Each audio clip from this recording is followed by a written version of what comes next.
It's spring, and it's time to fish. This year, TakeMeFishing.org wants everyone to experience their first catch. Whether it's the first of the day, first of the season, or first of a lifetime, show it with hashtag #FirstCatch. Adventure is waiting to be caught. National League Central rivals go head-to-head this weekend when the Pirates face the Cubs at Wrigley. Swing and a miss, he struck him out. The pregame at 3 Eastern, first pitch at 4. Saturday on ESPN Radio and the new ESPN app. This is the Best of Mike and Mike podcast on ESPNRadio.com. The Best of Mike and Mike. Good to be here. Good to get ready for the title game tonight, and certainly the open of baseball, which of course was last night. Last night in Chicago, and they had problems with the bathrooms, and they had problems with runners in scoring position. Outside of that, it was a great start. Good thing the runners on base didn't have to go to the bathroom. There would have been nowhere for them to go.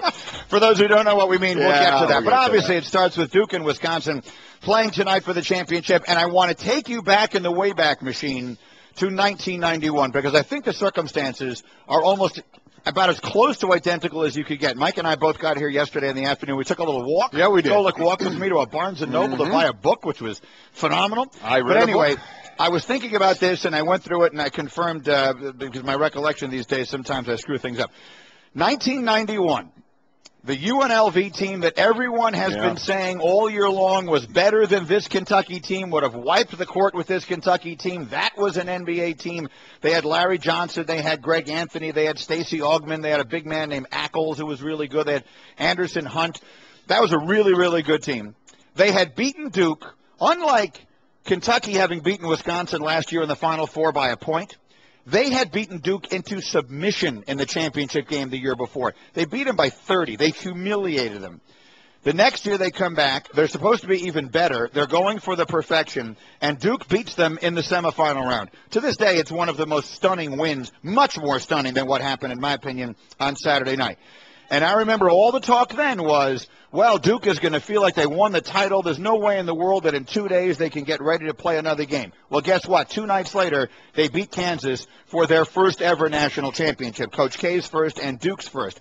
So I think we take that and we spin it forward now 24 years. And I ask you, do you feel like Wisconsin, contrary to what they will say, you know they wanted Kentucky all year long. They wanted them before the season began. They wanted them when the tournament began. They were ready all week long for that. And the way they celebrated that night, and justifiably so, not a criticism, they acted like they had just accomplished what they set out to do. How hard do you think it is, Mike, 48 hours later, to go out and be ready to play against a really good Duke team? I think they all said the right thing, but I don't think there's any doubt we talked about this the week before. If they were to play against one another, they were split. There were some that said they would want to play Kentucky, and others that would say, listen, 10 years from now, if they happen to not play Kentucky, if Notre Dame happened to win that game and they beat Notre Dame and won the title, 10 years from now, nobody would know any better. They win the title, they win the title. That's all that matters. But for the players on the court, because of last year's, 1-point overtime loss, and this year what they were accomplishing at 38-0, I do think they wanted to go through them. And I think going through them means something. Again, they said all the right things by saying it didn't matter. And to a point, it didn't, because they are one of the top teams. While they were the underdogs in this game, I don't think there are too many. There are most people that pick Kentucky, but we're not sitting here today going, oh, my God, one of the greatest upsets of all time. Everybody said if there was a team that could beat Kentucky, it would be Wisconsin. Right. But that's not what I mean. It's not about the upset. It's about the win. I'm with you. I'm with you. So, yes, I do think it was on their minds. I think it was a huge hurdle for them. You want to make a comparison. Everybody thinks a miracle on ice. You have to go back and say, wait a minute, the game against USSR, that wasn't the gold medal game. Correct. That was the greatest upset of all time in sports, and the United States had to go out and beat Finland after that to win the gold. So you want to talk about the ultimate of spent, but you have to come back and play another game, and they did, and they won the gold. So while I think it's impossible to get up, absolutely not. I think they'll get up for it, but I think there was more to who they beat, not just the fact that they won. That was the first thought that I had when I was watching them celebrate, jumping up and down, and I was in a room, my whole family and another family were friends, and we were all watching that celebration, and the very first thought I had was, how are they going to be ready to play another game of theoretically greater magnitude in 48 hours? Duke, that game was over at halftime. Yes, it was. Their game against Michigan State. They were, I think Coach K was putting in a game plan, probably at some time in the middle of the second half. They're going to be ready to play tonight. Now, I'm not saying Wisconsin won't be, and one of the things they have going for them is that unlike most teams in college basketball today, most of their players are not 18. That's exactly right. Most of their players have been there before. Frank Kaminsky didn't come back this year just to beat Kentucky. He came back to win a championship. The kid Decker, they have a lot of experience and veteran leadership, and obviously their coach, Bo Ryan, as well. Let's hear Bo Ryan, because obviously he addressed this directly, the concept that maybe there'd be a letdown in the title game. Here's what he said. We'll be focused. They will be focused. And it won't be because the old man is going to or do this or do that. We got veterans that are going to come out, and when we get our workout in tomorrow, go through the scouting report. They'll be attentive. They'll be ready. That was him Saturday night immediately after the game. So when he said tomorrow, he was referring to yesterday's practice. I completely agree with that. I think one of the key things is the leadership, the older leadership they have on that team. You heard Kaminsky talk about this trip a while ago, saying, last year he said maybe there was the happy to be there and the tough loss and stuff, and I don't know if it was as much as happy to be there. I think they obviously deserve to be there. I don't mean it that way. Whereas this year he says it is more like a business trip. Okay, we've been there. We've been so close. We were right there, and now we got our guys back. We came back to we're on a mission. And the mission, you're correct, the mission wasn't to beat Kentucky. The mission was to win a championship. Kentucky just happened to be in the way. Yeah, I think it's a little bit of both. I think it would be unrealistic not to think that win mattered to them on a level beyond what you might normally get out of a national semifinal, right? Based upon everything. Yeah. Based upon, not just last year, but 38-0. I mean, let's face it. They derailed history. And even if they were only a 5.5-point underdog, there was something more to it, I think, than just that. Here's Sam Decker saying, who was just, that shot, that three that he hits when that game is tied, is if they win the championship, that's the one that's going to go in the time capsule. But anyway, here's Sam Decker saying, listen, they're not at all surprised to be where they are or to have gotten through who they got through. Getting wins shouldn't be surprising to us. We know the type of team we have. We know the type of coaching staff we have. And we know that whether we're down 6 or up 20, we're going to be us, and we're going to play our game. And I think that's the way that you need to go about things in life, and especially on the basketball court. We're not surprised that we're in this situation. This is something we've been talking about since day one this season. And, look where we are now, but we got more work to do. Let me tell you this. When they were in that locker room before that game, there was no let's shock the world talk. There was none of that. David versus Goliath. That was the Notre Dame Kentucky talk. When everybody thought with Kentucky coming off the blowout of West Virginia, and then Notre Dame gave him the game, could David beat Goliath, even though Notre Dame didn't want to think that either. That was more of a thought process there. There was no one in that Wisconsin locker room that said, oh my God, we have a chance to knock off the big boys here. Wisconsin feels and knows they're the big boys. And they have a chance to put the icing on the cake tonight. We are Mike and Mike. We're presented by Progressive Insurance. They'll compare rates for you so you get the best deal, even if it's not with Progressive, saving you time and money. Now that's Progressive. Call or click today. Again, we're live in D.C. Coach K and Duke tonight in the national championship game against Wisconsin. And Coach K says he's not at all surprised with who it is they're facing. We both have earned it to get here. Their road and our road has been a difficult one, and we've responded, but it doesn't surprise me that Wisconsin's in it. Coming into the year, I thought they would be the best team in the country, and pretty much they have been. It's just that Kentucky's undefeated performance overshadowed, I think, just how good Wisconsin has been until last night, where there were no shadows anymore. What's interesting is that going into, and I'm not suggesting that I knew anything anyone else didn't, but going into Selection Sunday weekend, remember, Wisconsin was not projected on the 1 line. And I kept saying, how in the world is Wisconsin not going to be a 1 seed? But if you remember, they were not projected on the 1 line. If Virginia had won one more game in the ACC tournament, I think Wisconsin was on their way to being a 2 seed, which I think would have been unjust. But if you listen to Coach K, and look, going into the season, people were talking about Wisconsin, and they did have a sensational season. But Virginia got knocked off by North Carolina in the quarterfinals of the ACC tournament. I think if Virginia had won one more game in the ACC tournament, they would have been a 1 seed, and Wisconsin would have been a 2. And for whatever it's worth, my point is, it's not like everyone was talking about Wisconsin this way all the way through. I agree, though. A lot of people may have wished they were a 2 seed. They probably would have been on the other side of the bracket then, and maybe they'd be playing tonight. They'd be playing tonight in the title game.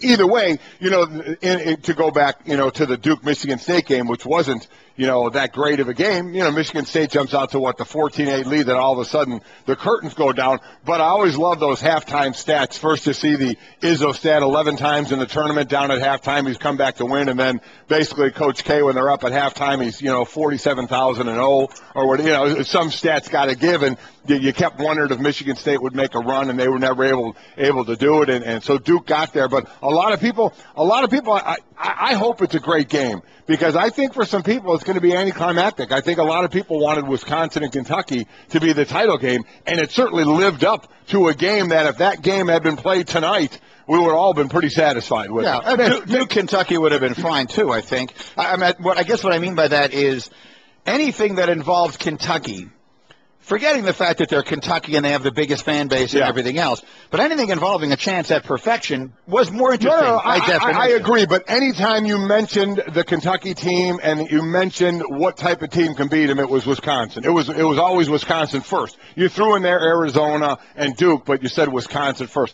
Well, let's be honest. This was a matchup everybody was waiting for.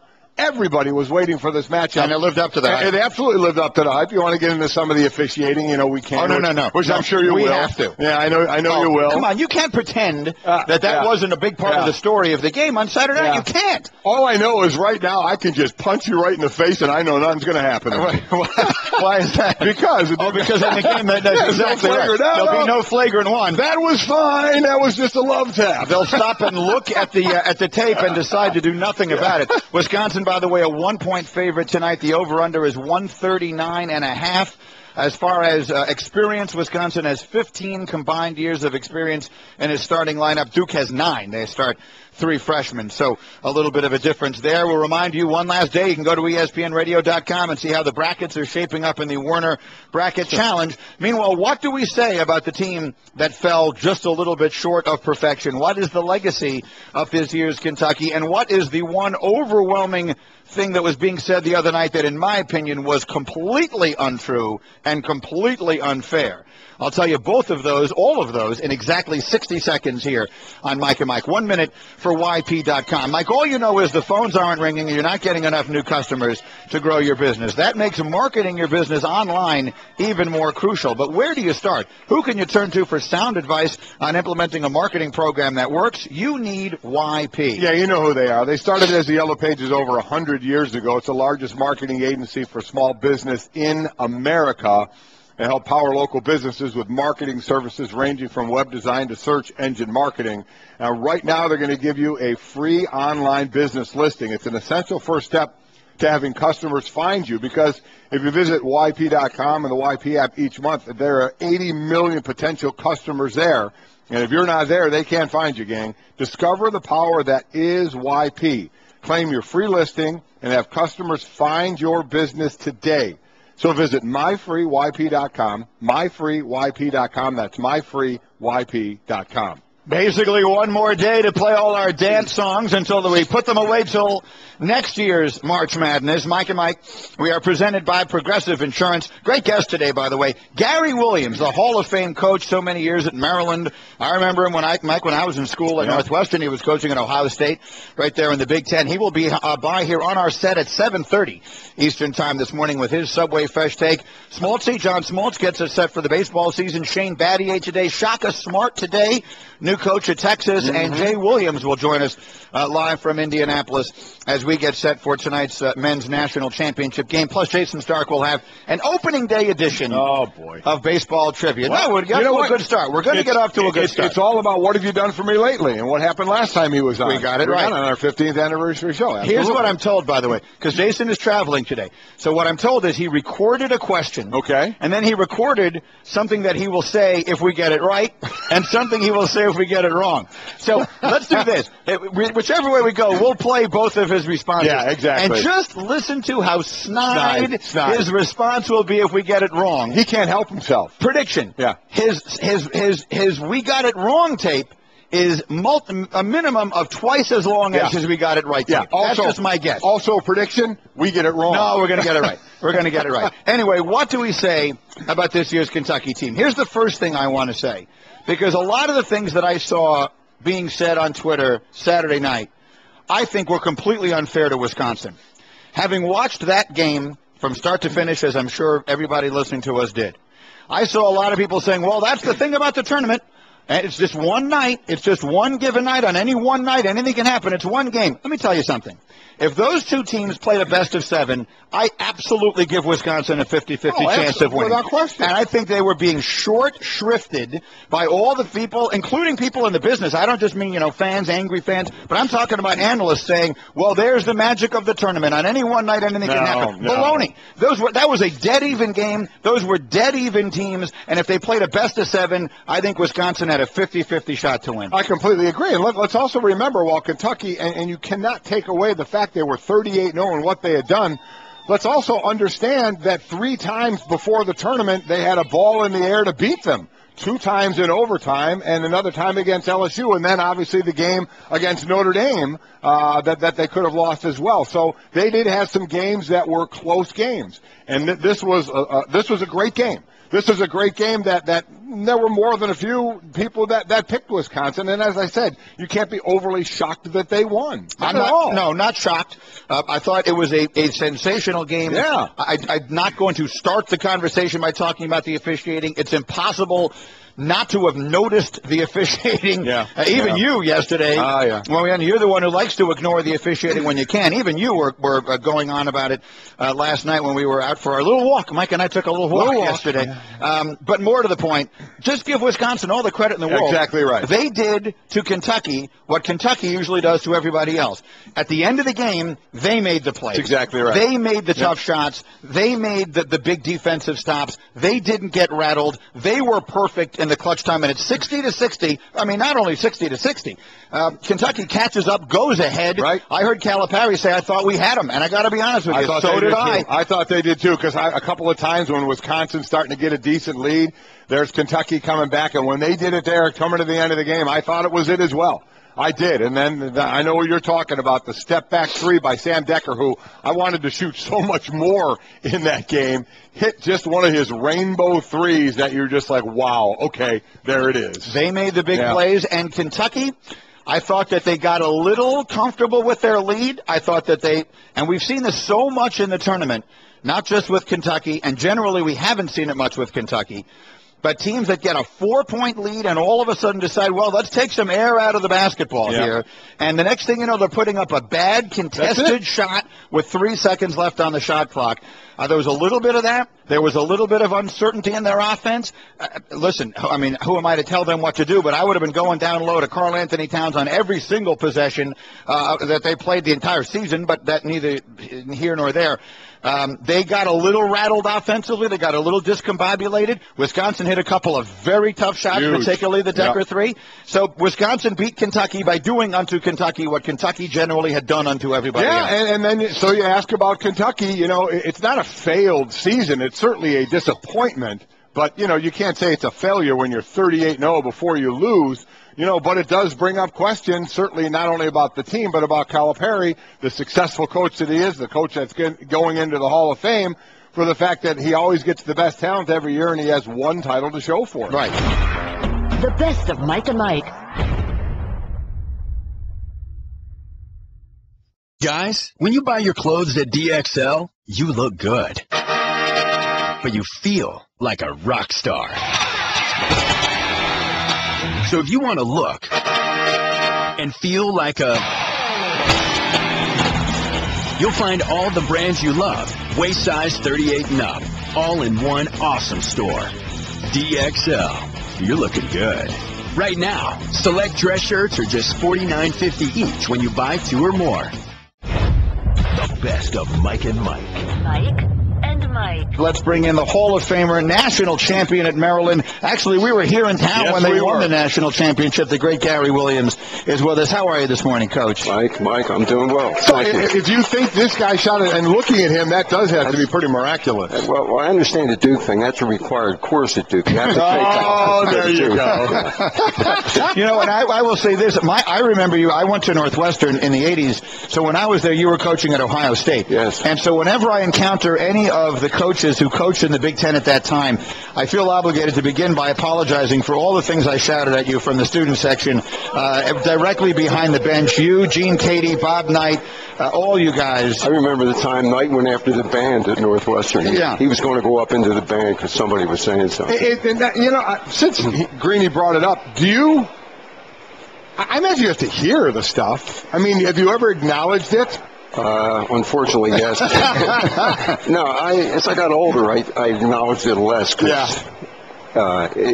It's funny. The game's going on, you don't hear anything. The crowd can be really loud and everything. But there's that one point where it gets quiet, and somebody says something that really gets to you, and you just want to turn around and respond in kind, but you can't. You know, you got to coach your team. And you were, just I think everyone's recollection, but certainly I witnessed it, an extremely intense coach, right? I mean, I remember thinking, I believe he has sweated through the entirety of the suit, not just the shirt, but the suit as well. What was that like? What was the experience like for you on the sideline? It was amazing. I've been in a locker room before the game, and you'd be nervous. You have to be nervous before a game, whether you're a player or you're a coach. You're not any good unless you're nervous. I'd walk out and I'd be fine. By the time the referee threw the ball up, I was soaked. You know, it was just, that's how I showed my nervousness. I guess some coaches eat, some coaches don't eat, and you never know. But once the referee throws the ball up, you're fine. But you are soaked. Gary Williams is here. Let's put you to work as an analyst for us.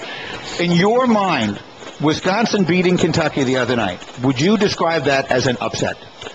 Yeah, I would. I just thought Kentucky was playing at a very high level, defensively mainly, and that was, if your defense is that good with that level of talent, it's really hard to score. I mean, you think you beat your man and you're fine, you're getting to the basket, and then another 7-foot guy comes in and, you know, cleans out your shot. So, but Wisconsin, to their credit, they play their system. They don't very much. I'm not sure that you'll see a lot of changes against Duke tonight. They're going to play the way they play.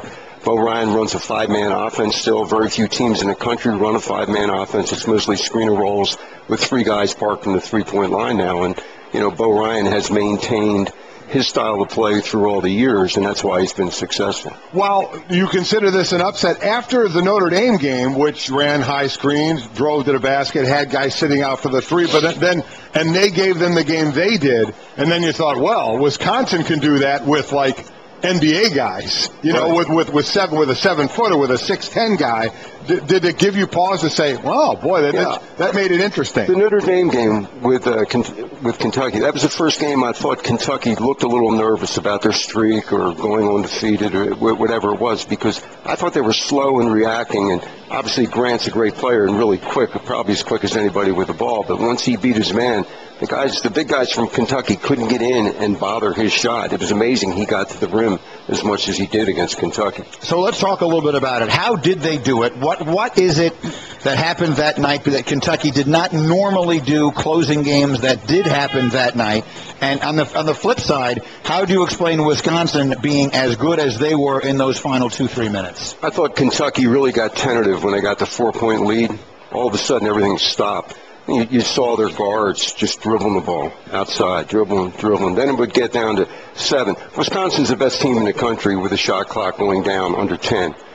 Kentucky didn't handle that well when the shot clock went down under 10, and Wisconsin did a great job of keeping everybody in front of them and not letting Kentucky take advantage of their size inside and their ability to, you know, make every offensive rebound. If you were a young coach or you're a young player, watch Wisconsin screen out. That's almost like a fundamental that's gone from the game. Everybody just goes after the rebound now. Wisconsin did a great job of screening out against Kentucky, and that really bothered Kentucky. Yeah, almost no offensive rebounds. And I guess you asked the question because you see it from both sides.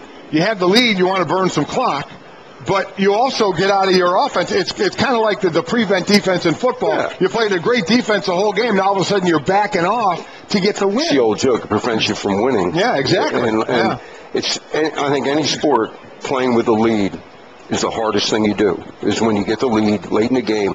Like you said, do you slow down and run some clock, or do you keep your momentum going? Because once you slow down, it's very difficult to pick it up again. Right. You know, you're playing a certain way now, you've slowed down, and now the coach says, okay, now we got to really pick it up because they're making a run at us. And the players look at you like, well, you just said we were going to run some clock, and so basically you screwed everything up. Mike and Mike are presented by Progressive Insurance, creators of the Name Your Price tool. Choose from a range of coverage options and pick the price that works for you. The Hall of Famer Gary Williams is on our set here with his Subway Fresh Take, looking ahead to tonight's college championship game in just a moment. But before we do that, you've been around the game forever. You've seen a lot of great teams.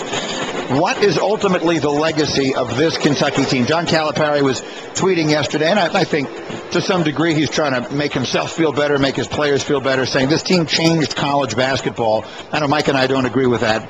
What do you think is the legacy of this Kentucky team? Well, I think college basketball changed a little bit with the one-and-done rule, and John has done as good a job as anyone at taking advantage of the rule. So that part, I think they changed. I don't think this particular team changed much, to be honest with you. If they would have gone undefeated, that would have changed a lot of things. And, you know, you see what Kentucky did. It made it okay for Duke, for example, to take a one-and-done player like an Okafor. Okafor publicly said that he was only going to play for 1 year, even before he started. So that kind of made it okay to do this. And, you know, whether that rule's a good rule or not, that's open for debate, but it's there. You're allowed to do that, so you take advantage of that. What could you say after that game? What could John Calipari say? Put yourself in that position to your team. I don't think you can take the sting away. What could you say in the locker room after that game? Well, I thought he did a good job with what he said publicly. I don't know what he said to each player individually, but you just tell them that they probably had, given today's social media and everything, they probably had more pressure on them than any team has ever had in college basketball. I'll go that way, because they got so much attention as it went on, and all of a sudden they get into the NCAA tournament, and every game the first question was, do you feel the pressure about the streak? You know, how are you going to handle all the pressure? It wasn't about, you know, what type of offense you're going to run or anything like that. It was always about the streak. Mike and Mike, Gary Williams is here. Then was some making a big deal of the fact that it appeared some of the Kentucky players walked off the court before they shook hands with the Wisconsin players. Now, I wasn't there. It was not that easy to see on television exactly what happened. I did hear from some on Twitter who were reporting that the Wisconsin players celebrated a little longer than usual, perhaps understandably so given the magnitude of the win, and that a few of the Kentucky players walked off as a result of that. Again, as one who was a coach an awful long time, what do we make of that situation? Well, I think that's a good example of social media now. You know, everybody's commenting on after the game, how the players react after the game. I mean, that had to be, you know, just gut-wrenching for the Kentucky team. And for Wisconsin, that's a great win. You stop somebody's streak, somebody as good as Kentucky, all that. So there was celebration, and I'm sure the Kentucky players looked at that, and they were ready to shake hands. But you're not going to hang around for 2-3 minutes, you know, while the other team gets in line. And plus, that's, you know, and I know sportsmanship and all that, but that's overdone, and it's dangerous after some games, those players shaking hands like that. I know back in the day, I would assign an assistant coach to a player if I thought he was, you know, getting into it with another player during the game, to make sure nothing happened when they shook hands. And I understand the coach is shaking hands after the game, but other than that, you know, let's get them to our locker room. So you don't have an issue with that? I mean, you coaches control everything. Is that something that's even talked about after the game? What you do? That wouldn't bother me at all. You know, whether Kentucky left the court before they shook hands, that's nothing that I'd even comment to my players about. And, you know, the Wisconsin players did celebrate, which they should. You should be allowed to celebrate after a win like that, and that's fine. So I think the attention that got I'm not saying it took away from the game, because that was a great basketball. I mean, that's college basketball at its best right there. You see those two teams play that hard, and they're so good, so well coached, both those teams. It was just great to see. Mike and Gary Williams. Then on the other side, a guy that you competed against for an awful long time in the ACC back when Maryland, all those years ago that Maryland was in the ACC, of course, is Mike Krzyzewski. And Mike and I were talking about, and this is his 10th national championship game tonight, a chance to win his 5th title. Before we get into his legacy, you competed against him forever. What makes him so good? I think we played 48 times. And I'm not telling you my record against him either. But where he's so good is, in those 48 games, there was never a game where Duke didn't come after you, didn't play hard, didn't dive on the floor for loose balls, do all those things where sometimes you can catch a really good team that's, they're not really working hard. I think that's been the consistent thing.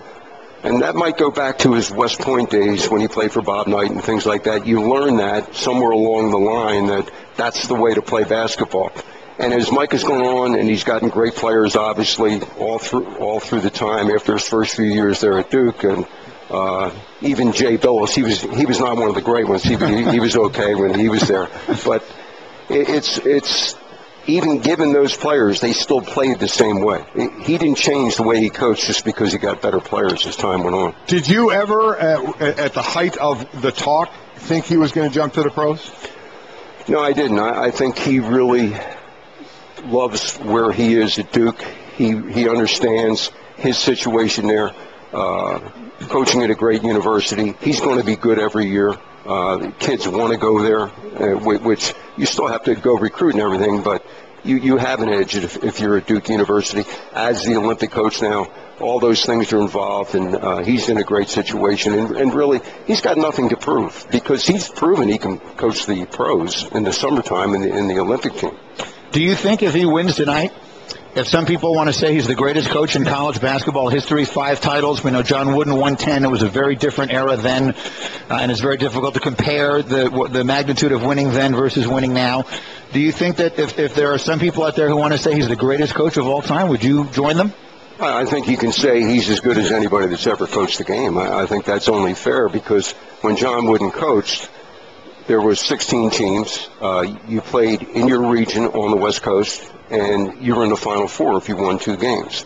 And that's completely changed. There's more good teams now. There's more schools like the Butlers of the world that have put a lot of money into their budgets, and they realize what a great basketball team can do for a university. Even schools that don't have football can really capitalize on making the NCAA tournament, making a run. That increases admissions, that increases alumni giving. All those things take place. And so now, you play that first round game, you get down to 32. I don't care what your seeding is. You play a good team in that round of 32. You play a very good team. And Wisconsin is looking at playing, what do I read, the highest seed in every round? They're playing. I read that note. They're playing the highest seed in every round. Now finishing up. The highest seed they could have played. They could have played in every round. So now they get Duke. So how do you see this game kind of playing out? Well, I think you look at Duke and you look at Wisconsin. Duke depends on getting to the free throw line. Wisconsin doesn't foul. So right there, that's interesting to see how that's going to go in the game. Wisconsin lost to Duke before because of the penetration of the guards, really quick guards. They lost to Maryland during the season. Melo Trimble, very quick guard, bothered Wisconsin. So that's what Wisconsin has to do to make it a different outcome than the first time they played, to stop dribble penetration from the Duke guards. Wisconsin, on the other hand, they're really tough to play against because they're so methodical, both defensively and offensively. Wisconsin's not out into passing lanes. They're not trying to steal the basketball. That old school, keep between your man and the basket type defense from Wisconsin. So they don't foul a lot playing that way. And Duke likes the penetration to open up three-point shooters. And, of course, with Okafor in there, when he runs a high screen, how does Wisconsin play it when Okafor rolls to the basket? If you come in and help from off of one of their shooters, then they find the shooters. Duke's guards have been great this year. They're the best tandem in the country, I think, in the backcourt this year. And I don't mean this question about how a poor officiating could be. I'll let Greeny ask that. In the first 5 minutes of a game, how important is it to see how they are, and is that one of the things you're looking at as to how they're going to call a game? Without a doubt. Sometimes officials get nervous, too. So the start of the championship game, they're supposedly the 3 best referees in the country this year. Not always true. Sometimes politics get involved with the selection of officials there at the Final Four. But if they're calling it tight, then you have to back off. You have to respect that. And a lot of times, as the game goes on, the referees relax a little bit, and they'll let you bang more, and it gets more physical as the game. You see a lot of big games that get more physical. In other words, the first call of the game, you go, wow, they called a hand check.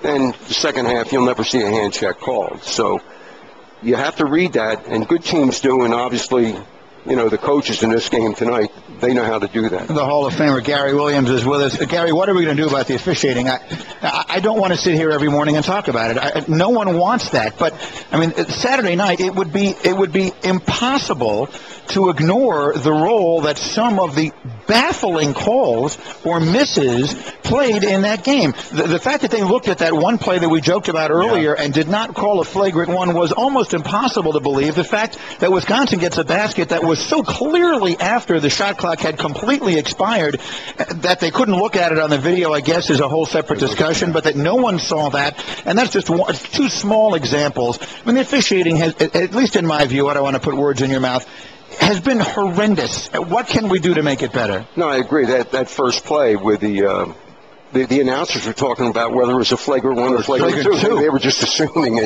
You had to call that. And it's a shame because those games are too good. We don't want to be talking about officiating after games like that. That's for sure. And the shot clock violation, which it was. There's a 4th referee sitting right at the table. All he has to do is go, come here.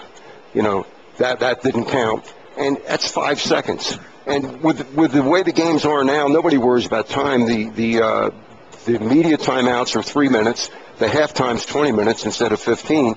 And so you're talking about 10 more seconds to get that play right. And you have to get it right. Whatever it takes to get it right, I'm all for it. Yeah. Do you have a suggestion? I mean, you've been around it a long time. Is there something they could do that they're not doing? Well, I think the one thing, replays have put a lot of pressure on referees. So a lot of times, like that shot clock violation, they don't want to make the call because they're afraid they'll be wrong, and they hope the game just continues and, get the game so quick that the next play happens. So I think referees are under more pressure now. I think in championship games, in the NCAA tournament, you have to have more situations because over the course of the regular season, you hope things even out. Right. You get a bad call, I get a bad call. Hopefully you don't. But NCAA, you get one bad call, you can go home because of that bad call. And then I guess the other side of it is just the game itself. Many people, myself included, bemoan the way the game is played right now. We've heard a lot of suggestions, shortening the clock, widening the lane, other changes like that. If I made you the president of the world and you could make whatever changes you wanted to the game of college basketball right now structurally, what would you change? I'd like to get rid of 10 referees that used to work my games. But what I'd really like to see, everybody talks about the shot clock. I agree. I'd like to see it come down to 28, to tell you the truth. That's plenty of time. The pro rule with the backcourt, 8 seconds to get the ball over half court. How many times in college basketball you see guys walking the ball up the court, looking at the shot clock, and in 9 seconds getting it over half court, taking the full 9 seconds? That's not the way. The game's supposed to be a continuous game. Most sports have favored the offense in the rules changes. Football has really gone that way. Baseball lowered the pitcher's mound. And I think in basketball, the hand check that the NBA has now, where you can't touch a guy on the perimeter, it's really increased the scoring from the old Knicks, Miami Heat, Pat Riley type basketball. And I think we have to see some of that in college basketball. Widening the lane, yeah, that's okay, but if you called 3 seconds, there's a rule in place right now that's never called. Yeah. 3 seconds. That would get people moving more, playing more like Wisconsin a lot of times with a constant movement. I think that's good. I like the quarters thing, too. I like 4 10-minute quarters. That would take away some of the timeouts and it'd be more of a flow to the game. See, the problem now is there's no flow. In other words, we're playing really well. We just ran off 8 straight points. Whoops, media timeout, 16-minute mark. Now the other team gets a chance, we can do this, and this. Well, make a coach burn his timeout to stop that momentum. See, the momentum stopped by the way the game is played right now with all the timeouts. Hold on, you're taking away advertising dollars. You can't, I know. Can't do that, Gary. That's right. You're right. Listen, I forgot. Now you've gone too far. I know. Gary Williams, the Hall of Famer who actually began the conversation by telling us he's a big Eagles fan. Yes. You were a Oh, fan yeah. of the Hey, grew up right outside of Philadelphia, Cherry Hill, Camden area, right absolutely, there. yeah. Probably 10 miles from Veterans Stadium, where Golic should have gotten a lot of votes for the Hall of Fame when See he that? played, but There you go. Didn't happen. There you go. I appreciate you That's saying all right. that. Yeah, he was already gone from that area by the time you were playing. He was following as best he could. I have to pay to get into the Hall of Fame. Coach, congratulations on everything. Thank you so much for stopping by. Thanks for It's having me. a pleasure to have you. Gary Williams, everybody, with us. The best of Mike and Mike. Jayson Stark's first trivia question of this season. Here it is. When Max Scherzer makes his first start for the Nationals today, he'll be working on a streak of 3 straight 200 strikeout seasons. Only 2 other active pitchers are also in the midst of a streak that long or longer. So the question is, can we name them? And he's traveling today, so he has recorded something for us if we get it right and something for us if we get it wrong. I think this is a lot. The first thing that jumped to my mind was Clayton Kershaw, but then I realized he missed the beginning of last season. Would he have still gotten the 200 strikeouts? He may have. He may have. He may have. God, these numbers just jump out of your head so fast. I know. But I agree with you. This one is a lock. So we're going to go with this one first. Felix Hernandez. Okay. All right. So we both felt good. I have a feeling it's more than 3 with him as well. The way Probably he's right. going. Yeah. You got to think about guys who haven't been hurt. Yep. So Kershaw, he was hurt. Missed a month of the year. season. He may have still struck out 200 guys. He may have. David Price comes to mind. Those are the 2 names that were sort of going back and forth between. How good do you? Go ahead. Go ahead. One. You did, but you didn't tell me which one to go with. On that, so that meaning means you don't feel so good about it. I don't feel All right, so good I'm about going to say that even though he missed the beginning of last season, his numbers were so spectacular that the answer to this question is still Clayton Kershaw. Oh, yes! We're one for one! Yes. Stick that, Stark. Bubba, where's the music? Where's our music? When we get it right, you always play music. I want a little music. Oh, yeah. We are 1-0. Actually, we're 2-0. Yes, we are. Because he did a question for us at our 15th anniversary, and everyone told us we'd never get it right, and we did anyway. So you're exactly right. Stick it, Stark. You can read Jayson Stark on ESPN.com. We were 5-19 in the season of 2013. We were 3-17 last year with an asterisk, because I think 2 of the times we got it right, I wasn't here. But that's the reason for the asterisk. Yeah. But we got this one right, so we're now 2-0 this season. Holy smokes. Let's hear the message that he recorded for us in the event we got it right. Felix Hernandez has done it 6 in a row. Clayton Kershaw has done it 5 in a row. There are a bunch of guys who just missed. Way to go. Okay. That's it? That was the whole thing? That's it. Let's hear what we would have said if we'd gotten it wrong. Felix Hernandez has done it 6 in a row. Clayton Kershaw has done it 5 in a row. There are a bunch of guys who just missed. Sorry about that. Oh, you see that? See how sorry about that. How snide. Sorry about that. And if you left the microphone on, it would have been a... Yeah, exactly. And not only that, I bet you we had to talk him into recording the one if we got it right. He was like, guys, why am I wasting time recording it if we got it right? That's fantastic. Good job. All right. 2-0. We got it right. Yes. We got it right. The right answer turned out to be the one I discounted initially. Yeah, well, that's why time was on our side there to talk ourselves back into it. All right, Mike and Mike, where our Sports Center is brought to you by Werner. If you haven't heard, Werner came out with a brand new style of ladder, Dot Podium. If you're afraid of heights, this one's for you. Once you step on the podium, you'll see what safety feels like.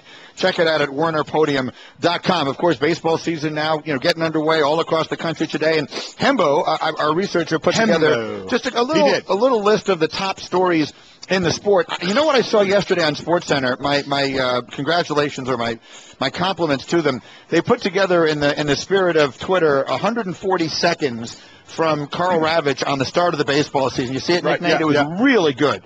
Ravi, narrated it, and it was just a really good look at the beginning of the baseball, of all the things that happened during the offseason in baseball.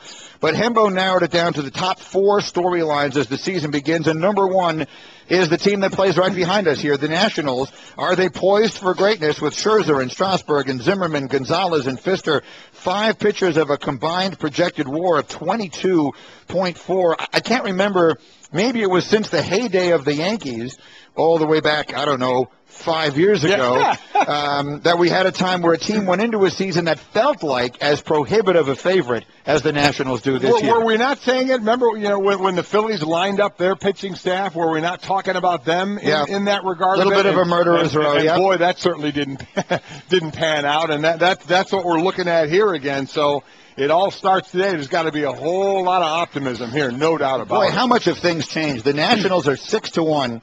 To win the World Series this year. The Dodgers are 8-1. Red Sox are next, followed by the Cardinals, Angels. The Cubs are 16-1. The Mariners are 16-1. All the way down, nearer to the bottom than the top, are the Yankees at 35-1. Isn't that amazing? The Mets are actually 30-1. The Mets have shorter odds than the Yankees do to win the World Series. I think one of the other big things in spring was this Chris Bryant decision. Oh, yeah. The kid who hit 425, 9 home runs, 15 RBIs, and 40 spring at-bats, the number one prospect. I love this line. Starting season in the AAA, presumably to delay service clock. Really? Did we need that line? I don't think we needed presumably. Did we need that line? That's exactly why he's starting in AAA. And I don't know if it bothers you or not. It bothers me, and I'll tell you why. I understand the rule is in place. You take advantage of the rule if you're the Cubs. Yep. It's another one of those that if I were in their position, I'd probably do the same thing. But you know what? It's a lousy thing to do. It does. You know what it feels like? It's a lousy thing to do. When you say that line, with all due respect, that's kind of what it sounds like. Earned his spot on the team. He did. He earned it. I agree, but I completely understand it from the Cubs side. It's a business decision. I get it. Think they could have used his bat last night? Yeah, they could have used his bat last night and a lot of other things. And look, I understand that this is the way the sport is structured. I understand why they did it, and again, I would probably do it, but it doesn't mean it isn't a lousy thing to do. Mike and Mike. The dance comes to a close for the gentlemen tonight and for the ladies tomorrow. Kind of encapsulates our 15 years, you talking. And you not helping. Yeah.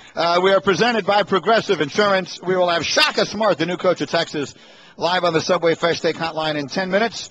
We are also live in D.C. for ESPN Radio's baseball tour brought to you by Scott's. So it is both of those. It is Championship Monday, and it is the start of the baseball season. And I got a couple of things in baseball lined up. I have noticed the overwhelming reaction that we are getting this morning remains to the comments of Andrew Harrison at the podium the other night after the game on Saturday night, which obviously is extremely unfortunate.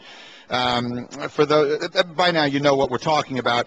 And I will say this, certainly everyone is entitled to their opinion, and if you want to hold that against him forever, then you certainly are within your rights to do so. And if you want to use it to solidify some feelings you have about the Kentucky team or the players, it's not my job to tell you to feel otherwise.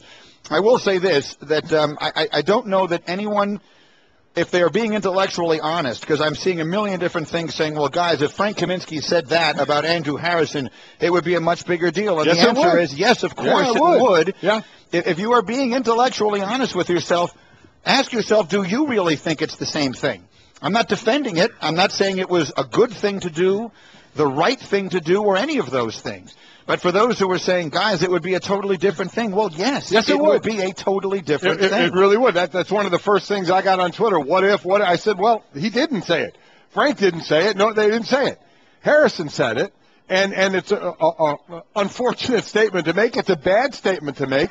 John Calipari said there's going to be no discipline. I don't know what discipline he could do anyway. Harrison's going to go to the NBA. I believe he's going to go to the NBA. Is he not? Yes, I think so. It seems so. So there's going to be no punishment for him.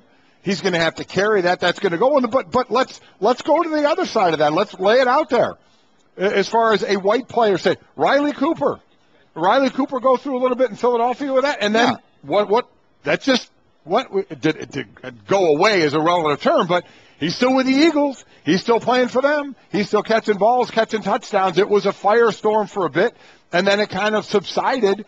But it's the kind of thing that people will not forget. No, that's exactly right. Against him. That's exactly right. But the point that I would make is it isn't the same thing. It's not the same thing. It just isn't. There are double standards, and right or wrong, there are. I don't even know that this would. Yes, there are double standards in life. I don't even know this would qualify as a double standard. This is a human being saying that. Well, one is black or one is white. or if a person who's white has said that, but the history of the term itself is totally, it makes it totally different. I understand. It's still a double standard. Perhaps, but I don't think. If you were to, this is just me talking now, if you were to ask me would I describe this as being an example of a double standard, I would not.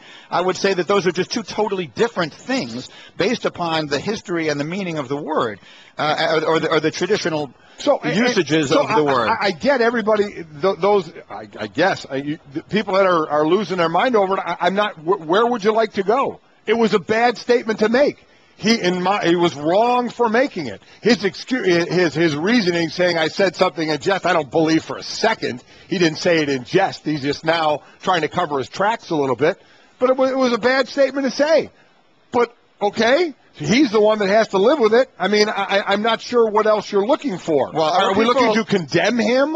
You know, are we looking to say he shouldn't be drafted now? Are we looking to say that he shouldn't be playing anymore? I mean, what are you looking for? No, it was a horrible statement to make. Yes, I don't think people are saying that. I think people are saying that it would have been a much bigger topic, that it would have gotten a lot more attention. Yes, it would have. And people would have been enraged had it been the reverse. And the answer to that is yes. Of course it would have. Because those are it would have been an entirely different thing. Yeah. And if you think that's not fair, it's not my job to tell you that you should feel otherwise. I struggle to understand how anyone wouldn't understand why those are two different things. It just isn't the same thing. And I don't think it's unfair to say it isn't the same thing. If you look at the history of the word and why it is reviled in the way it is reviled, it is not because of it's getting too complicated now. The point of it is this. If Frank Kaminsky had said it about Andrew Harrison, it would have been a much bigger deal because it would have been an entirely different thing than Andrew Harrison saying it the way he did. It doesn't make it right. It doesn't mean it was a good moment. Right. He apologized for it both publicly and to Frank Kaminsky, which was the right thing to do. And in my opinion, the right thing then to do from that point is to move forward. Yeah, if you choose not to, if you choose to make a bigger deal of it, then that is entirely up to you. And we all know, listen, it's how it is. He's apologizing because he got caught. It's not like if nobody heard it, it's not like he would all of a sudden realize what he said and called Frank and say, you know what, Frank, nobody heard this, but I said this about you. That wouldn't happen. Guys apologize because they get caught. That's why. So that's why he said what he said about his apology, but it's because he got caught. Where you want to go with it, it's up to you. But yes, if a white player said it, it would be absolutely different. However you want to slice that up, it would.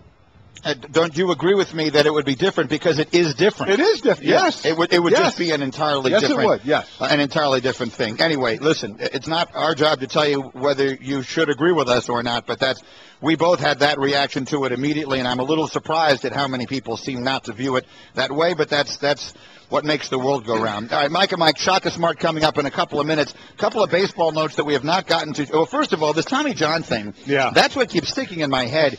Matt Harvey will pitch tomorrow. They got Strasburg here across the street in Washington and others. And you know, I read you those numbers last week or 2 weeks ago now that came from a packet about Tommy John surgery and this notion that people have that it is almost like a positive thing that college kids, high school kids should have that to get it out of the way because you come back stronger. And I think that the numbers, and there's a lot, they're still in the stage where they're researching this based on statistical data. I think they're going to find, or they're starting to find the opposite to be true. I don't think this is good at all. And I don't know if it is exclusively because kids are throwing so much harder, so much younger than they used to, or whatever the case may be. But this, I think, is starting to become really problematic in Major League Baseball.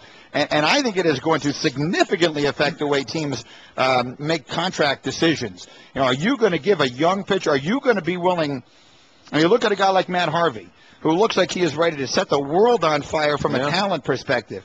You know, is someone going to give him $200 million? I don't, you know, we look at like the ACL in football, and we see how guys, you know, Adrian Peterson threw that one out of skew a little bit with how quickly he came back.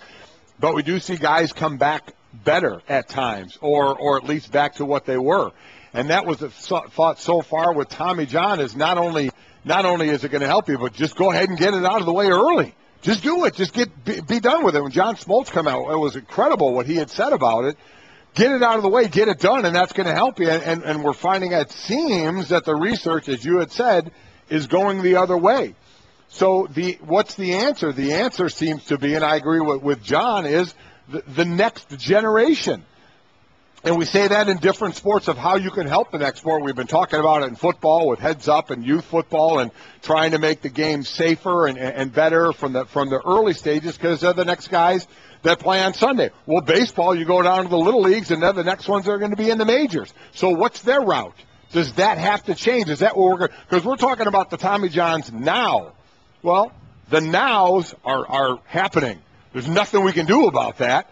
Can you help that in the future? That's the research to seem to look at. We have what happens after the surgery, but what about doing something early on to prevent you having to get the surgery? And that's what John Smoltz was talking about. I thought it was very interesting about are we concerned about being great at 13 and throwing all those innings for your team and winning for your team? Now, not to say that every great 13-year-old pitcher is going to be a pitcher in Major League Baseball. So are you protecting someone at 13, or instead of just letting them go do their thing, protecting them because they might have a Major League Baseball career? That I don't know. That each individual has to decide. But that's something to look into, and that's where research certainly needs to go, is what are these kids doing? As John said, in high school he's throwing 90. He said kids throwing 98 now, and a lot of innings. And the wear and tear that takes on you and how it can cost you. Look, at the end of the day, as we've said since the beginning of time, it is not a natural action. No, right? It is not. The human arm is not meant to do. The human elbow is not meant to be put through the strain that baseball pitchers put it to. Some guys have rubber arms, and they're just born that way, and they're just lucky. Others manage to I don't know exactly what it is. You're sort of beating the odds. But at the end of the day, I think the overwhelming likelihood is that this is a problem in baseball that's going to get bigger, not smaller. I agree. And one that we will see. In the meantime, he was also talking about, this team that plays in the stadium behind us, Washington. It's been a while since I can remember a team that felt as though it was as prohibitive a favorite as this one feels going in. I think you'd have to go back to the Yankees, not of circa 2009, but I think, pardon me, circa late 90s, very early 2000s, right? And that was largely, at least by the end of it anyway, payroll-based. People thought they were just buying all the best players. Now, the irony of it is that when they started doing that was really when they stopped winning the championships. And you look at the Dodgers, they've got a record payroll this year of $270 million. Are they among the favorites? They are. Yeah, they are. You look at the National League, I think if you ask me right now, who are you betting on? I'm betting on the Nationals. This is the start of it for the Nationals. Yep, we put a lot of money into it. And, yep, everybody looks at it as the favorites. Can you fulfill? By the way, Grantland's Ben Lindbergh says 27% of Tommy John-inducing injuries occur in March.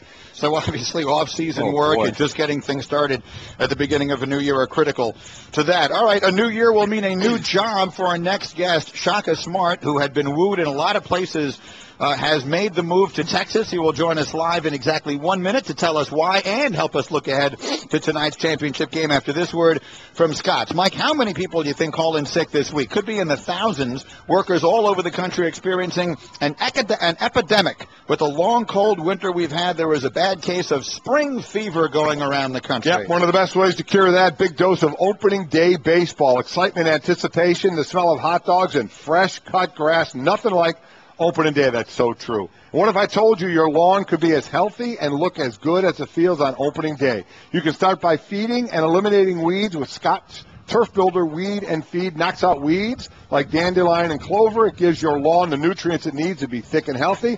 A healthy lawn is key to preventing future weed problems. Send in that star player this season. That's Scotts Turf Builder Weed and Feed. Weed your lawn and feed it. Scotts is the official lawn care company of Major League Baseball. Play the Go Yard Challenge for the chance to win a trip for 4 to the 2015 Major League Baseball World Series. See official rules at scotts.com/GoYard. No purchase necessary. Ends May 31st of this year.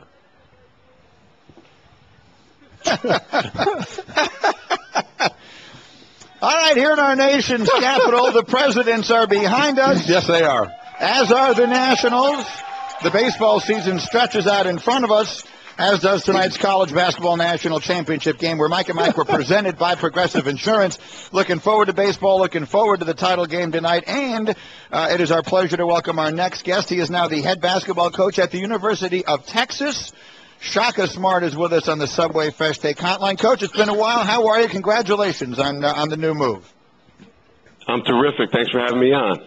It is always our pleasure. And let's start right there. It was no secret, particularly after that magnificent run you had taking VCU to the Final Four some years ago, that there was a lot of interest in you, a lot of different places over the years. What made you decide that this was the right one, this was the time for you to make the change?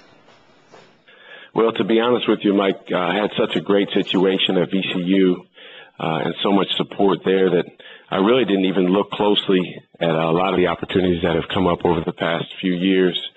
But as soon as Texas did come up, I knew that it was different. And the more I found out about the situation, the university, Austin, Texas, and everything that surrounds this program, the more excited I was. Talk about how you told the players, how difficult that had to be for you. It was extremely difficult, Mike.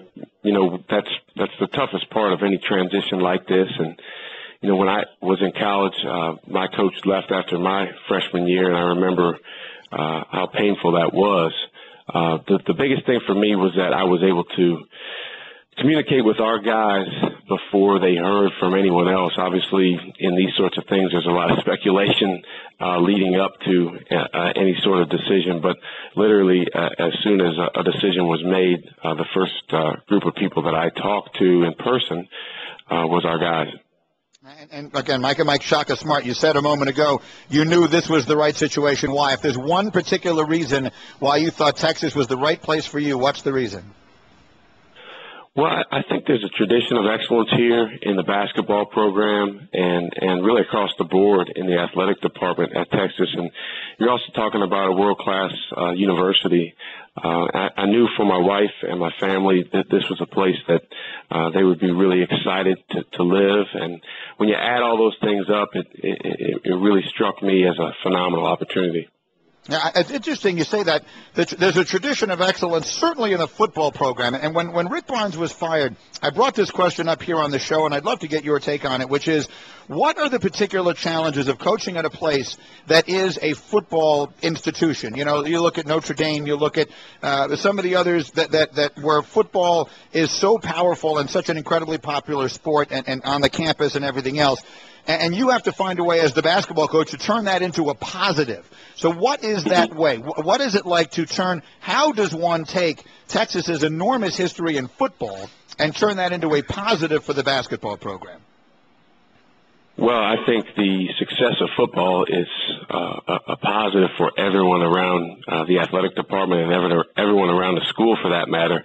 I worked for Billy Donovan, who did it better than anyone in terms of creating success at a quote-unquote football school and taking his program to obviously the national championship level. So I think when football is successful, it makes everyone feel good about the school. I think it attracts a lot of attention. It adds to the brand. And it's not like success in one sport and success in another sport are mutually exclusive. I think at Texas, if you look across the board in the different athletic programs in this department, they've had a lot of success. And basketball has had a lot of success over the years. So, the reason I came here is I wanted to build on that tradition and help this program get to the point where we can compete for championships. And in saying that, and one thing about college sports, that's obviously football and basketball, colleges, the coach is the face of that program. And that's what you were at VCU. You're the face of that, and you had so much success there. Now you're leaving. What do you think happens with VCU's future, losing the face of its program? Well, VCU will hire a terrific coach. I'm sure they'll do that in relatively short order. There's a really talented group of guys there, core group of guys that will be back next year. And you're talking about a program that started its ascendance well before I got there. And, it has been on the rise. So I don't see any reason why it will not continue to take steps to move towards the elite of college basketball. Speaking of the elite of college basketball, Mike and Shaka Smart national championship game tonight. Were you surprised with Wisconsin's win over Kentucky on Saturday night? Not at all. No, I think that's set up perfectly for those guys. I think anytime you've lost to a team in a similar situation as Wisconsin did, it gives you somewhat of an edge. Obviously, you still have to go out there and outplay them. But, you know, I wasn't able to watch the whole game because this has been a whirlwind here. But the parts of the games that I did see, they just played with more ease and looseness, and they have such a great confidence going for them right now. I like their chances tonight. So what are your expectations for the game tonight? When you see the matchups, what are you looking forward to seeing? Well, I'm excited, you know, to see how the different individual players in the game make their impact on the game itself, because you have some really unique matchups. Obviously, up front with Okafor and Kaminsky, you know, Okafor got the better of that matchup the last time they played. Kaminsky's really been on a tear all season long. So foul trouble is a big deal, because if those guys can both stay in the game, they can kind of neutralize each other, and I think the advantage would go to Wisconsin. But if Kaminsky's on the bench and now different guys have to go guard Okafor and they have to double team them, the advantage goes to Duke. Mike and Mike, Shaka Smart, the new coach of Texas, is with us. A final thought, and from you, and particularly from you, because I loved watching your teams play at VCU, and I would expect and hope that you're going to bring your style with you to Texas. The havoc that you like to play with, the fast pace, the pressure defense, and all the rest of that. It's exciting to watch as a fan of the sport. And it feels like almost every game nowadays is a referendum on the way the game of college basketball is played. What are your thoughts on some of those things? We hear a lot about shortening the shot clock and things like that. Are there some changes of that sort that you would be in favor of seeing in the near future in the sport? I definitely would, Mike. To me, we should shorten the shot clock not to 30 seconds but to 24 seconds. That's how they play in the NBA. That's how international basketball works. And everyone says that the kids would struggle getting a good shot, but I can tell you from working with USA Basketball in a couple different international competitions, they adjust. They're good players. They figure out how to get a good shot in that amount of time, and there's a much better flow to the game instead of teams holding the ball and standing around. So 24-second shot clock, 8 seconds in the backcourt. I think the backcourt count not resetting if there's the ball goes out of bounds or if there's a timeout. Obviously, those things all benefit a style of play that I prefer, but I also think it would benefit college basketball on the whole. Yeah, I'd love to see it happen. Shaka, congratulations. We've always enjoyed our chances to chat, and we certainly will continue as you make your way to Austin. Good luck and enjoy the game tonight. Congrats, Coach. Thanks, guys. Thanks for having me on. That's Shaka Smart. We of course, as everyone else did, first got to know him that year that VCU made that improbable run from a play-in game all the way to the Final Four. And, you know, he's a good guy and a good coach. Boy, he's going wow, what a program. Well, that's the thing. Yeah. But he's got the right. I had forgotten, if I had known it, that he was an assistant under Donovan. Mm-hmm. But that's the perfect example. Is you're in the shadow of football. Right. I mean, you can't escape without question the shadow of football at Texas. But what you do have is a passionate and dedicated athletic department. Oh, without question. Fans, a ton of money. You have a lot at your fingertips. So you find a way to draft off of that as opposed to having it overshadow you. That's exactly right. Use it to your advantage, without question. And then about the game, he's so right. Players will adjust. To think that they can't handle a 24-second clock, 28-second clock, more 24, because I agree with that, it's just ridiculous. It's ridiculous. I'll tell you right now, if you watch those kids, the kids who wind up playing on the college level, playing in their AAU games, none of them have the ball for 35 seconds on the offensive side. Never, at any point. All of a sudden, it all gets slowed down when they get to college. That's because the coach isn't calling every play from the sidelines. The best of Mike and Mike. Mike and Mike. A lot of conversation about the college basketball, about the baseball, and everything else. Good guests today, including Jay Williams, and Gary Williams was here, and Shane Battier and others. The Best of Mike and Mike podcast is available for you every single day on ESPNradio.com. Among the other things Jay Williams just said to us was that he would be in favor of expanding the Final Four. Once you get down to the Final Four, playing 2 best-of-3 series. Would you agree with that? No, to me, there's something about the one and done. That would, now, listen, am I open to some change? I could see that because we see it in basketball, we see it in the NBA, we see it in baseball, even in college. You see series, even in the college World Series, you see that going on. I get it. That sport lends itself to a series. But To me, there is something about one and done, especially with this tournament, because to me it's so separate from the regular season conference champ. Then you have a conference championship. Then you have an NCAA tournament. There's like 3 different seasons within a season. There is something about that last season being, okay, who can get that 6-game run? By the way, for those paying attention, today, opening day, some notes coming through. I just saw Joel Sherman in New York tweeting that Alex Rodriguez, for those of you who are following this, is batting 7th and DHing today for the Yankees in their opening day lineup. Mike and Mike brought to you by Citi, the new Citi Double Cash Card. Every purchase gets a little sweeter because it's the card that lets you earn 1% cash back when you buy and 1% as you pay. With 2 ways to earn cash back, it makes a lot of other cards seem one-sided. Let's make picks as the baseball season starts. The Cubs are a very popular pick among a lot of people in the National League. There's not a chance I'm picking them. I mean, would you even think about picking them?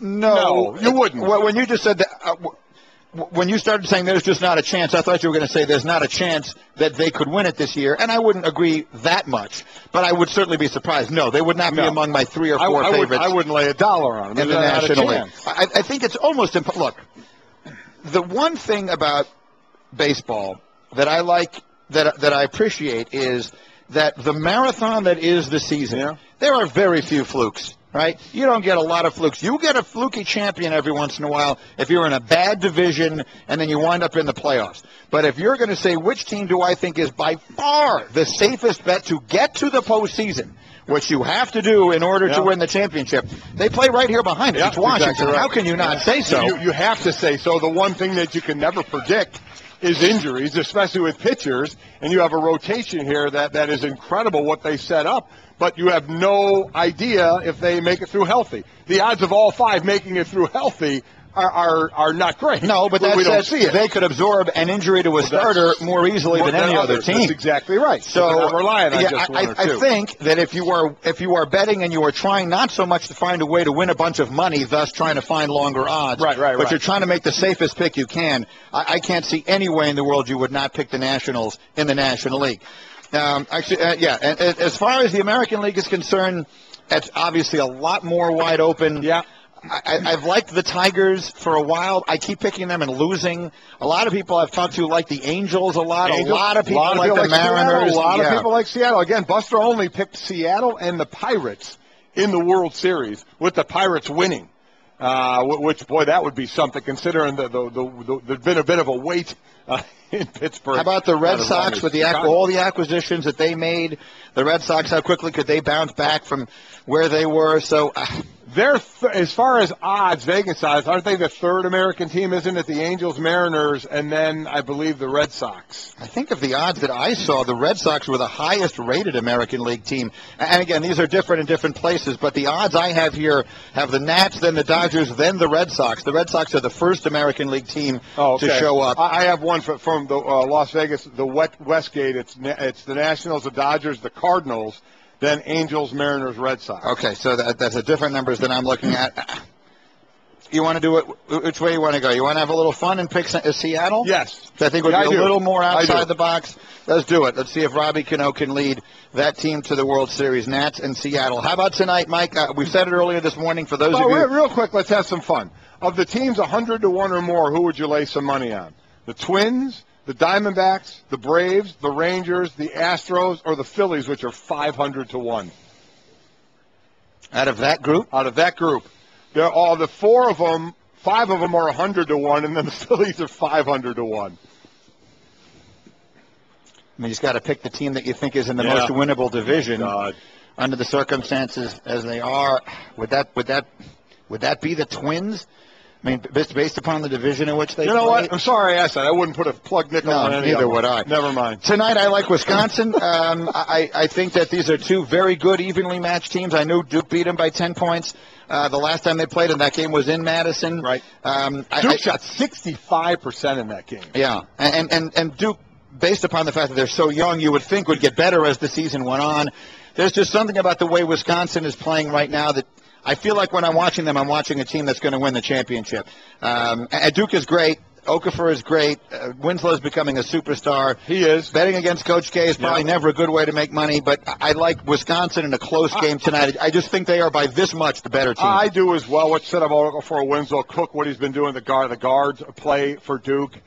You have to like everything you've been seeing, but to me, I am going Wisconsin. I am going with the little more longevity of some of those players, and to me, Sam Decker, I know Kaminsky is the big guy, the player of the year, but Sam Decker, if he gets going, he starts raining those threes again and driving the way he does, I like Wisconsin to get the win. We will have complete coverage tomorrow morning of the national championship game, which has a chance to be a classic. So everybody enjoy it tonight, and we'll be back in better than ever in the morning.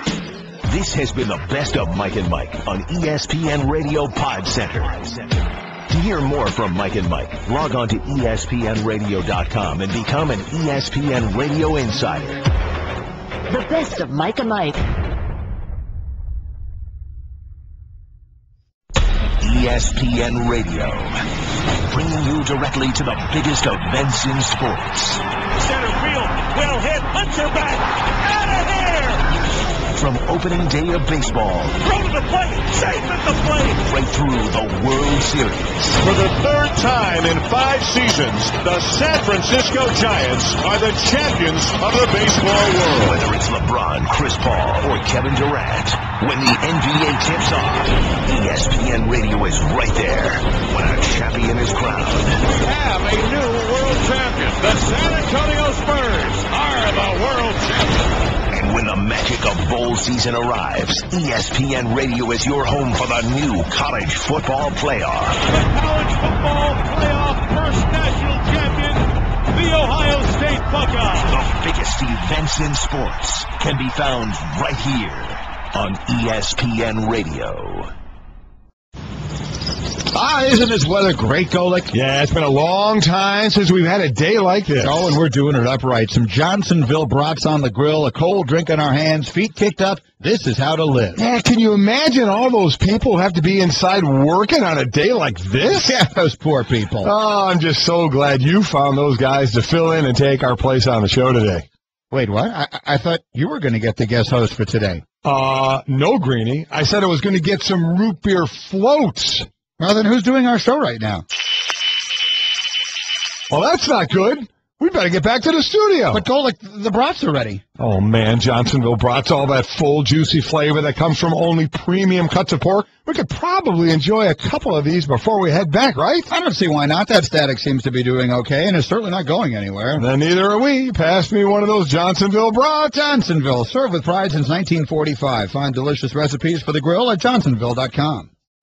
Two of baseball's best go head-to-head in interleague action when the Tigers head to St. Louis to face the Cardinals. The pregame at 7 Eastern, first pitch at 8, Sunday on ESPN and ESPN Radio.